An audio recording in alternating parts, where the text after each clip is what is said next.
क्या कभी ऐसा हुआ है कि किसी ने आपको केवल एक बार अपमानित किया हो, लेकिन उसका एक वाक्य वर्षों तक आपका पीछा करता रहा हो?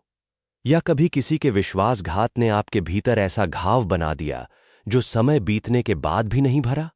और फिर लोग कहते हैं, क्षमा कर दो।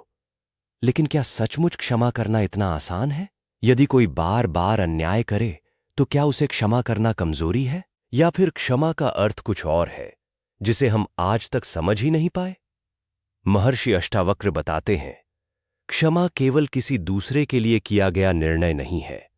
यह सबसे पहले स्वयं के हृदय को अनावश्यक बोझ से मुक्त करने की कला है। लेकिन उस सत्य तक पहुंचने से पहले मिथिला के महाराज जनक ने भी यही प्रश्न अष्टावक्र से पूछा था, और उस प्रश्न का उत्तर आज भी उतना ही प्रासंगिक है जितना हजारों वर्ष पहले था। नमस्कार भक्तों, विष्णु टेल्स में आपका हार्दिक स्वागत है। मिथिला की विशाल राजसभा उस दिन जैसे अपनी ही सांसें रोककर बैठी थीं। चारों ओर गहरा मौन था। न वीणा की ध्वनि सुनाई दे रही थी, न ही विद्वानों के बीच कोई चर्चा। राजा जनक कई दिनों से अष्टावक्र के उपदेश सुन रहे थे। उनकी दृष्टि सामने शांत भाव से विराजमान अष्टावक्र पर टिकी हुई थी। उनके अनेक संशय समाप्त हो चुके थे, किंतु एक घटना ने उनके भीतर फिर से प्रश्नों का जाल खड़ा कर दिया था। उन्होंने अष्टावक्र के चरणों में प्रणाम किया और बोले, गुरुदेव, कल दरबार में दो व्यक्ति आए। एक ने दूसरे के साथ बहुत बड़ा अन्याय किया था। पीड़ित व्यक्ति बार बार कह रहा था, मैं उसे कभी क्षमा नहीं करूंगा। उसके शब्दों में इतना दर्द था कि पूरा दरबार मौन हो गया।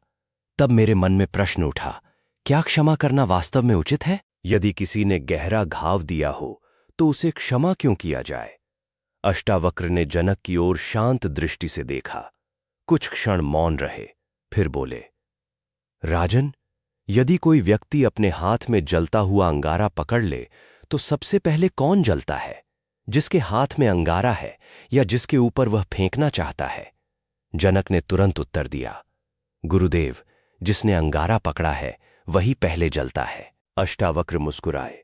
यही बात अधिकांश लोग समझ नहीं पाते। जब कोई तुम्हें चोट पहुंचाता है तो घटना उसी क्षण समाप्त हो जाती है, लेकिन यदि तुम उसे बार बार अपने भीतर दोहराते रहते हो तो उस एक घटना को तुम स्वयं सैकड़ों बार जीते हो। सभा में बैठे सभी लोग ध्यान से सुनने लगे। अष्टावक्र ने आगे कहा, राजन, कल्पना करो, एक व्यक्ति लंबी यात्रा पर निकला। रास्ते में किसी ने उसके कंधे पर एक भारी पत्थर रख दिया। यात्री आगे बढ़ गया। कुछ दूर जाकर वह पत्थर उतार सकता था, लेकिन उसने उसे वर्षों तक अपने कंधे पर ढोया। अब बताओ, उसकी सबसे बड़ी समस्या पत्थर था या उसे न उतार पाने का निर्णय? जनक कुछ क्षण सोचते रहे, फिर बोले, गुरुदेव, न उतार पाने का निर्णय? यदि वह स्वयं पत्थर उठाए रहेगा तो यात्रा कठिन होती जाएगी। अष्टावक्र बोले, ठीक यही क्षमा का पहला रहस्य है। क्षमा का अर्थ यह नहीं कि जो हुआ उसे सही मान लिया जाए। क्षमा का अर्थ यह भी नहीं कि अन्याय को स्वीकार कर लिया जाए, और इसका अर्थ यह भी नहीं कि विवेक छोड़ दिया जाए। क्षमा का पहला अर्थ है अपने भीतर उस बोझ को उतार देना जो तुम्हारी शांति को हर दिन छीन रहा है। राजसभा में गहरा मौन छा गया। राजा जनक ने गंभीर स्वर में पूछा, गुरुदेव, यदि कोई व्यक्ति बार बार वही गलती करे तो क्या उसे भी क्षमा करना चाहिए? अष्टावक्र ने उत्तर देने के बजाय एक प्रश्न पूछा, राजन, यदि तुम्हारे महल का एक द्वार टूटा हो तो क्या तुम उसे ठीक करोगे या खुला छोड़ दोगे? जनक बोले, निश्चय ही उसे ठीक करूंगा। और यदि कोई बार बार उसी टूटे हुए द्वार से भीतर आने लगे तो क्या केवल मुस्कुराकर देखते रहोगे? नहीं गुरुदेव, द्वार की रक्षा भी करूंगा। अष्टावक्र ने कहा, यही दूसरी बात समझनी होगी।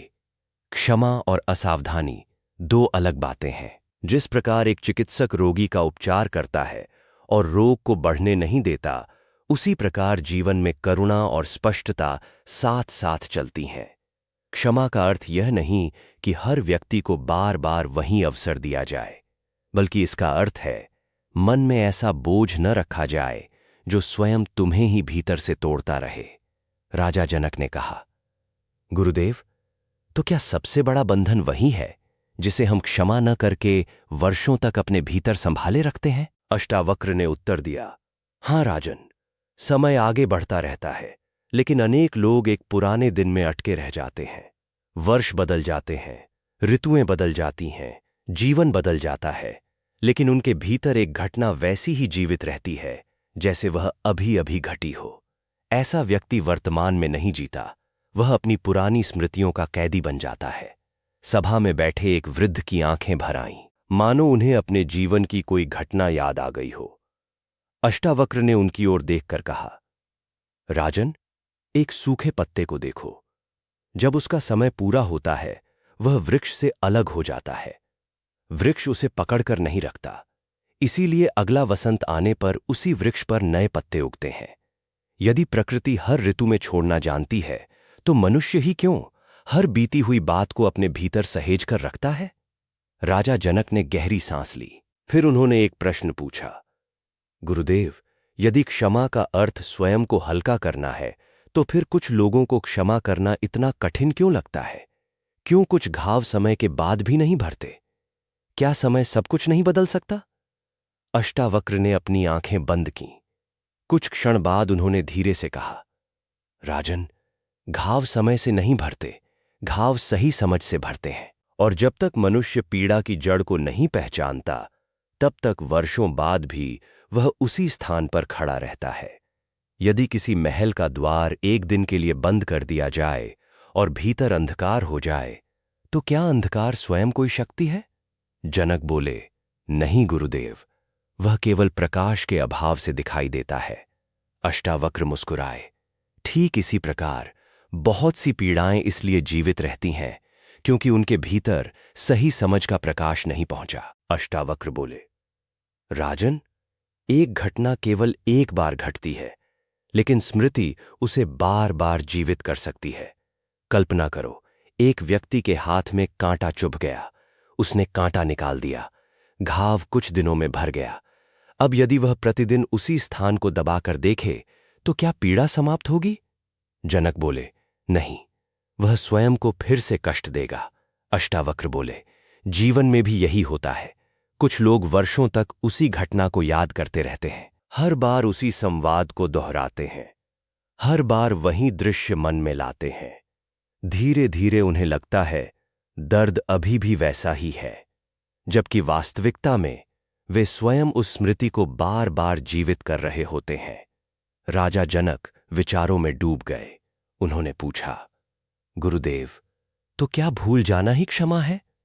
अष्टावक्र ने सिर हिलाया, नहीं राजन, भूल जाना और क्षमा करना दो अलग बातें हैं। कई बार मनुष्य भूल जाता है, लेकिन भीतर कटुता बनी रहती है, और कई बार उसे पूरी घटना याद रहती है, फिर भी उसके हृदय में बोझ नहीं रहता। इसलिए क्षमा स्मृति मिटाने का नाम नहीं है, क्षमा उस भार को छोड़ने का नाम है जो स्मृति के साथ जुड़ गया है। सभा में बैठे एक विद्वान ने पूछा, गुरुदेव, यदि किसी ने हमारे साथ विश्वासघात किया हो, तो क्या उस घटना को याद रखना गलत है? अष्टावक्र बोले, नहीं, अनुभव को याद रखना बुद्धिमानी है, लेकिन अनुभव को जीवन भर का बोझ बना लेना, यहीं से दुख बढ़ता है। मान लो एक यात्री वर्षा में भीग गया, अगली बार वह छाता लेकर निकला, यह समझ है, लेकिन यदि वह जीवन भर घर से ही बाहर निकलना छोड़ दे, तो यह भय है। जीवन हमें घटनाओं से सीखने के लिए कहता है, रुक जाने के लिए नहीं। राजा जनक ने गहरी सांस ली। उन्हें लगा जैसे उनके भीतर कोई गांठ धीरे धीरे खुल रही हो। उन्होंने पूछा, गुरुदेव, फिर ऐसा क्यों होता है कि कुछ लोग छोटी सी बात को भी वर्षों तक नहीं छोड़ पाते और कुछ लोग बड़े से बड़ा आघात सहकर भी शांत रहते हैं? अष्टावक्र ने कहा, राजन, नदी को देखा है, उसमें सूखे पत्ते, फूल और लकड़ी के छोटे टुकड़े भी बहते हैं, लेकिन क्या नदी किसी एक वस्तु को पकड़कर बैठ जाती है? जनक बोले, नहीं गुरुदेव, वह सबको अपने मार्ग पर आगे बढ़ा देती है। अष्टावक्र बोले, इसीलिए नदी सड़ती नहीं, वह निरंतर प्रवाहित रहती है, लेकिन जहां पानी रुक जाता है, वहीं दुर्गंध उत्पन्न होने लगती है। मनुष्य का जीवन भी ऐसा ही है, जो बीती हुई बातों को निरंतर पकड़े रहता है, उसके भीतर का प्रवाह रुकने लगता है। कुछ क्षण बाद अष्टावक्र ने कहा, राजन, मैं तुम्हें एक कथा सुनाता हूं। एक वृद्ध कुम्हार था। उसने वर्षों की मेहनत से एक अत्यंत सुंदर घड़ा बनाया। एक दिन वह घड़ा उसके हाथ से गिरकर टूट गया। लोगों ने सोचा वह बहुत रोएगा, लेकिन वह मुस्कुराया। किसी ने पूछा, तुम दुखी क्यों नहीं हुए? कुम्हार बोला, जब घड़ा बन रहा था उसी दिन मैंने जान लिया था कि एक दिन यह टूटेगा भी।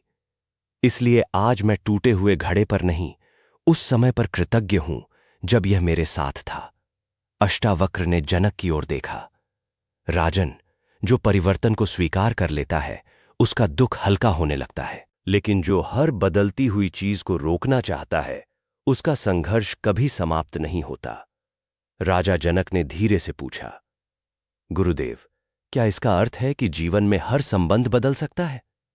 अष्टावक्र बोले, हां राजन, ऋतुएं बदलती हैं, नदियां अपना मार्ग बदलती हैं, वृक्षों के पत्ते बदलते हैं, समय बदलता है। इसी तरह मनुष्य का जीवन भी परिवर्तन के नियम से बंधा है। जो इस नियम को स्वीकार कर लेता है वह टूटता नहीं बल्कि परिपक्व होता जाता है। राजा जनक की आंखें अब भी अष्टावक्र पर टिकी थीं। उन्होंने पूछा, गुरुदेव, परिवर्तन जीवन का नियम है, तो फिर ऐसा क्या किया जाए कि हृदय में जमा वर्षों का बोझ सचमुच उतर जाए? अष्टावक्र ने अपनी आंखें बंद कीं, फिर कुछ क्षण बाद बोले, राजन, बोझ घटनाओं से कम उनके अर्थ से अधिक बनता है। जिस दिन तुम किसी घटना को नया अर्थ देना सीख जाओगे उसी दिन तुम्हारे भीतर एक नया जीवन प्रारंभ होगा। जनक ने पूछा, तो क्या पीड़ा घटना में नहीं होती? क्या उसका कारण कुछ और है? अष्टावक्र ने सभा में 2 मिट्टी के पात्र मंगवाए। एक छोटा था, दूसरा बड़ा। उन्होंने दोनों में ऊपर तक जल भरवाया और चुटकी भर नमक डाला।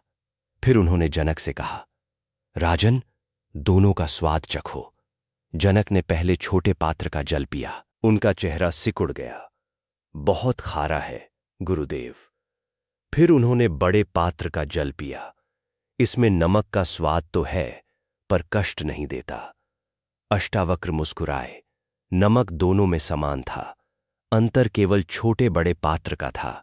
जीवन की घटनाएं भी कुछ ऐसी ही होती हैं। घटना हर किसी के जीवन में आती है, लेकिन जिसका हृदय संकुचित रहता है उसे छोटी बात भी असहनीय लगती है, और जिसका दृष्टिकोण विस्तृत हो जाता है वह बड़े आघात को भी धैर्य से संभाल लेता है। अष्टावक्र आगे बोले, राजन, कभी कभी लोग कहते हैं फलां व्यक्ति ने मेरा जीवन बर्बाद कर दिया, लेकिन ध्यान से देखो, क्या किसी एक घटना में इतनी शक्ति होती है कि वह पूरे जीवन का निर्णय कर दे? जनक कुछ क्षण सोचते रहे, फिर बोले, गुरुदेव, शायद नहीं, लेकिन उस घटना का प्रभाव बहुत गहरा हो सकता है। अष्टावक्र ने कहा, प्रभाव होता है, पर अंतिम निर्णय मनुष्य स्वयं करता है। वह उस घटना को अपनी बेड़ी बनाएगा या अपनी शिक्षा। फिर उन्होंने एक और उदाहरण दिया। 2 किसानों की फसल एक ही वर्ष ओलों से नष्ट हो गई। पहला किसान बैठ गया। उसने कहा, अब सब समाप्त हो गया। दूसरे ने खेत को फिर जोता, बीज डाले। अगले वर्ष उसकी फसल पहले से अधिक अच्छी हुई। घटना दोनों के साथ समान थी, पर जीवन का परिणाम अलग क्यों हुआ? जनक बोले, क्योंकि दोनों ने उस घटना को अलग ढंग से स्वीकार किया। अष्टावक्र ने कहा, ठीक यही बात समझनी है राजन।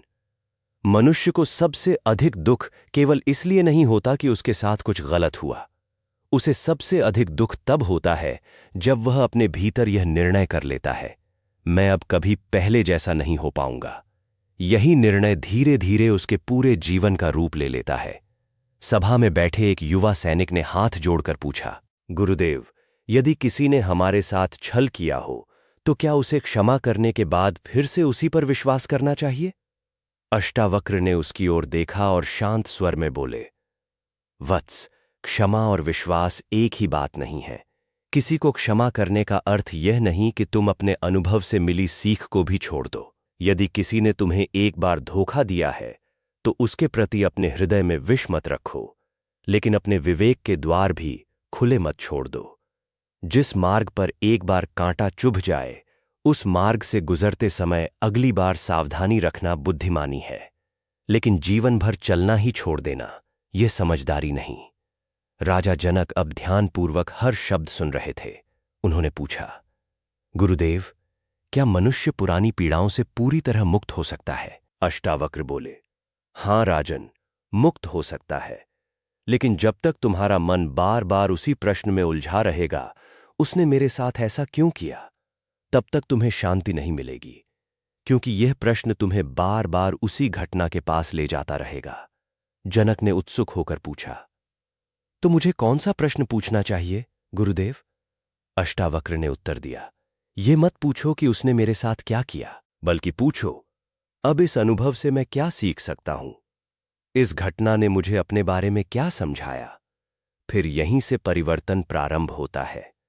अष्टावक्र ने कहा, एक दीपक को देखो, यदि कोई उसके सामने हाथ रख दे तो कुछ क्षण प्रकाश रुक जाता है, लेकिन जैसे ही हाथ हटता है, दीपक फिर वैसे ही प्रकाशित हो जाता है, क्योंकि दीपक ने कभी प्रकाश देना बंद नहीं किया था, केवल कुछ समय के लिए रुकावट सामने खड़ी थी। मनुष्य के भीतर भी शांति का स्रोत कभी समाप्त नहीं होता। कई बार केवल दुख की परतें उसे ढक देती हैं। राजसभा में बैठे लोगों के चेहरों पर एक अलग ही गंभीरता थी। अब यह केवल क्षमा की चर्चा नहीं रह गई थी, यह जीवन को देखने की नई दृष्टि बन रही थी। जनक ने कहा, गुरुदेव, अब मुझे लगता है जिसे मैं वर्षों से अपने साथ ढो रहा था, वह शायद घटना से अधिक उसकी स्मृति का भार था। अष्टावक्र ने प्रसन्न होकर कहा, राजन, यही समझ एक नए जीवन का प्रारंभ है। जो बीत गया उसे बदला नहीं जा सकता, लेकिन जो आने वाला है उसे आज की समझ बदल सकती है। यदि नाविक हर समय पीछे मुड़कर ही देखता रहे तो नाव आगे कैसे बढ़ेगी? जीवन भी आगे बढ़ने का नाम है। जो बीते हुए किनारे को ही पकड़कर बैठा रहेगा, वह कभी दूसरे तट तक नहीं पहुंचेगा। राजा जनक ने हाथ जोड़कर कहा, गुरुदेव, कृपा करके बताइए, यदि कोई व्यक्ति सचमुच अपने हृदय को हल्का करना चाहे तो वह पहला कदम क्या उठाए? ऐसा कौन सा अभ्यास है जो धीरे धीरे भीतर जमी कठोरता को पिघला दे? अष्टावक्र ने कुछ क्षण तक उद्यान में खिले कमल को देखा, फिर बोले, राजन, पहले एक प्रश्न का उत्तर दो। यदि किसी पात्र में वर्षों से धूल जमा हो तो क्या उसे एक ही बार पानी डालने से पूरी तरह साफ किया जा सकता है? जनक बोले, नहीं गुरुदेव, उसे बार बार धोना पड़ता है। अष्टावक्र मुस्कुराए, ठीक वैसे ही हृदय पर वर्षों से जमी कठोरता भी एक दिन में नहीं पिघलती, उसे प्रतिदिन समझ के जल से धोना पड़ता है। इसलिए आज मैं तुम्हें एक सरल अभ्यास बताता हूं। जब भी दिन समाप्त होने लगे, कुछ क्षण शांत बैठो और स्वयं से केवल 3 प्रश्न पूछो। पहला प्रश्न, आज ऐसी कौन सी बात थी जिसे मैं पूरे दिन अपने भीतर ढोता रहा? दूसरा प्रश्न, क्या उस घटना का बोझ अभी भी वास्तविक है या केवल मेरी स्मृति उसे पकड़े हुए है? तीसरा प्रश्न, यदि मैं इसे आज छोड़ दूं तो क्या मेरे भीतर कुछ टूट जाएगा या मैं पहले से अधिक हल्का हो जाऊंगा? राजन, इन प्रश्नों के उत्तर किसी और को मत देना, केवल स्वयं को देना, क्योंकि यहीं से भीतर परिवर्तन प्रारंभ होता है। राजा जनक ने गंभीर होकर पूछा, गुरुदेव, यदि उत्तर न मिले तो भी प्रश्न पूछते रहो, क्योंकि सही प्रश्न धीरे धीरे सही उत्तर को जन्म देता है। फिर अष्टावक्र ने कहा, क्या बहती हुई नदी हर पत्थर से लड़ती है? जनक बोले, नहीं, वह अपना मार्ग बदल लेती है और आगे बढ़ जाती है। यही जीवन का रहस्य है राजन। हर रुकावट से टकराना आवश्यक नहीं होता। कुछ बातों को पीछे छोड़ देना आगे बढ़ने की सबसे बड़ी बुद्धिमानी है। सभा में बैठे एक मंत्री ने पूछा, गुरुदेव, यदि सामने वाला कभी अपनी गलती स्वीकार ही न करे तब क्या करें? अष्टावक्र ने शांत स्वर में कहा, यदि कोई व्यक्ति अपनी आंखें बंद कर ले तो क्या सूर्य का प्रकाश समाप्त हो जाता है? नहीं गुरुदेव, ठीक उसी प्रकार किसी का स्वीकार करना या न करना तुम्हारे भीतर की शांति का निर्णय नहीं होना चाहिए। यदि तुम अपनी शांति को दूसरे के व्यवहार से बांध दोगे तो तुम्हारा जीवन हमेशा दूसरों के हाथ में रहेगा। राजा जनक की आंखों में जैसे कोई नया प्रकाश उतर आया। उन्होंने कहा, गुरुदेव, अब समझ में आ रहा है। मैं वर्षों तक लोगों को बदलने की प्रतीक्षा करता रहा, जबकि परिवर्तन की शुरुआत मुझे अपने भीतर करनी थी। अष्टावक्र ने प्रसन्न होकर कहा, राजन, यही समझ जीवन का मोड़ है।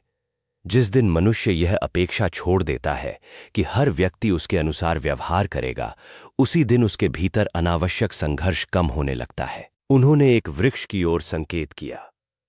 देखो, इस वृक्ष पर कितने पक्षी आते हैं। कुछ मधुर स्वर में गाते हैं, कुछ शाखाएं तोड़ देते हैं, कुछ पल भर रुकते हैं और उड़ जाते हैं। लेकिन क्या वृक्ष हर आने वाले के अनुसार अपना स्वभाव बदलता है? जनक बोले, नहीं गुरुदेव, वह अपनी प्रकृति में स्थिर रहता है। मनुष्य भी जब अपने श्रेष्ठ स्वभाव में टिकना सीख लेता है, तभी जीवन में गहराई आती है। कुछ क्षण बाद अष्टावक्र ने कहा, राजन, लोग समझते हैं कि क्षमा करने से सामने वाला बड़ा हो जाएगा, लेकिन सत्य इसके विपरीत है। जब हृदय का बोझ उतरता है, सबसे पहले मुक्त वही होता है जिसने उसे इतने वर्षों तक उठाकर रखा था। सभा में बैठे सभी लोग मौन थे। अष्टावक्र आगे बोले, कल्पना करो, एक पक्षी के पैर में महीन धागा बांध दिया जाए। धागा बहुत भारी नहीं है, लेकिन वो उड़ नहीं पाएगा। इसी प्रकार मनुष्य के भीतर की पुरानी कटुताएं दिखाई नहीं देती, फिर भी वे उसके जीवन की उड़ान रोक देती हैं। राजा जनक ने धीरे से पूछा, गुरुदेव, तो क्या वास्तविक विजय किसी दूसरे पर नहीं, स्वयं के भीतर होती है? अष्टावक्र ने मुस्कुराकर कहा, हां राजन, जो अपने भीतर शांति को सुरक्षित रख ले, उससे बड़ा विजेता संसार में कोई नहीं। उन्होंने आगे कहा, ध्यान रखना, क्षमा का अर्थ यह नहीं कि तुम अन्याय का समर्थन करो। जहां सत्य बोलना आवश्यक हो, वहां सत्य बोलो। जहां उचित सीमा बनानी हो, वहां सीमा बनाओ। जहां न्याय करना हो, वहां न्याय करो। लेकिन अपने हृदय को कटुता का घर मत बनने दो, क्योंकि कटुता सबसे पहले उसी को थकाती है जिसके भीतर वो रहती है। राजा जनक की आंखें नम हो गईं। उन्होंने अष्टावक्र के चरणों में प्रणाम किया। गुरुदेव, आज मैं समझ गया, क्षमा किसी दूसरे के लिए दिया गया उपहार नहीं, यह तो अपने जीवन को फिर से प्रकाश से भर देने का निर्णय है। अष्टावक्र ने अपना हाथ जनक के सिर पर रखकर कहा, राजन, जीवन बहुत छोटा है, इसे पुराने घावों की रखवाली करते हुए मत बिताओ। हर नया प्रभात तुम्हें एक अवसर देता है कि तुम कल का बोझ यहीं छोड़कर आगे बढ़ सको। जो यह कला सीख लेता है, उसके लिए हर दिन नया हो जाता है। राजसभा में शंख ध्वनि गूंज उठी। उगते हुए सूर्य का प्रकाश पूरे प्रांगण में फैल गया। राजा जनक अब जानते थे, जीवन का मूल्य इस बात में नहीं कि किसने हमें कितना दुख दिया, बल्कि इस बात में है कि हम उस दुख को अपने भीतर कितनी देर तक स्थान देते हैं। और जब हृदय अनावश्यक बोझ से मुक्त होने लगता है, तभी भीतर करुणा, धैर्य और शांति के लिए स्थान बनता है। आज इस संवाद को समाप्त करते हुए अपने हृदय में केवल एक प्रश्न लेकर जाइए, क्या मैं आज भी किसी ऐसी बात का बोझ उठाए हुए हूं जिसे छोड़ देने से मेरा जीवन अधिक शांत हो सकता है? यदि उत्तर हां है, तो आज ही उस बोझ को पहचानने का पहला कदम उठाइए, क्योंकि जीवन आगे बढ़ने वालों का साथ देता है और भीतर की स्वतंत्रता उसी को मिलती है जो अतीत की जंजीरों को वर्तमान का भाग्य नहीं बनने देता। अष्टावक्र का संदेश यही है, क्षमा हार नहीं है, क्षमा भूलना नहीं है, क्षमा अन्याय को सही ठहराना भी नहीं है, बल्कि क्षमा वह निर्णय है जिसमें मनुष्य अपने हृदय को पुराने बोझ से मुक्त करके जीवन को फिर से प्रेम, शांति और स्पष्टता के साथ जीना शुरू करता है। यदि यह संवाद आपके हृदय को स्पर्श कर गया हो, तो इसे केवल एक कथा समझकर मत छोड़िए। आज से हर रात कुछ क्षण अपने भीतर झांकने का अभ्यास कीजिए। कभी कभी जीवन बदलने के लिए किसी बड़े चमत्कार की नहीं, केवल एक गहरी समझ की आवश्यकता होती है। जय श्री राम।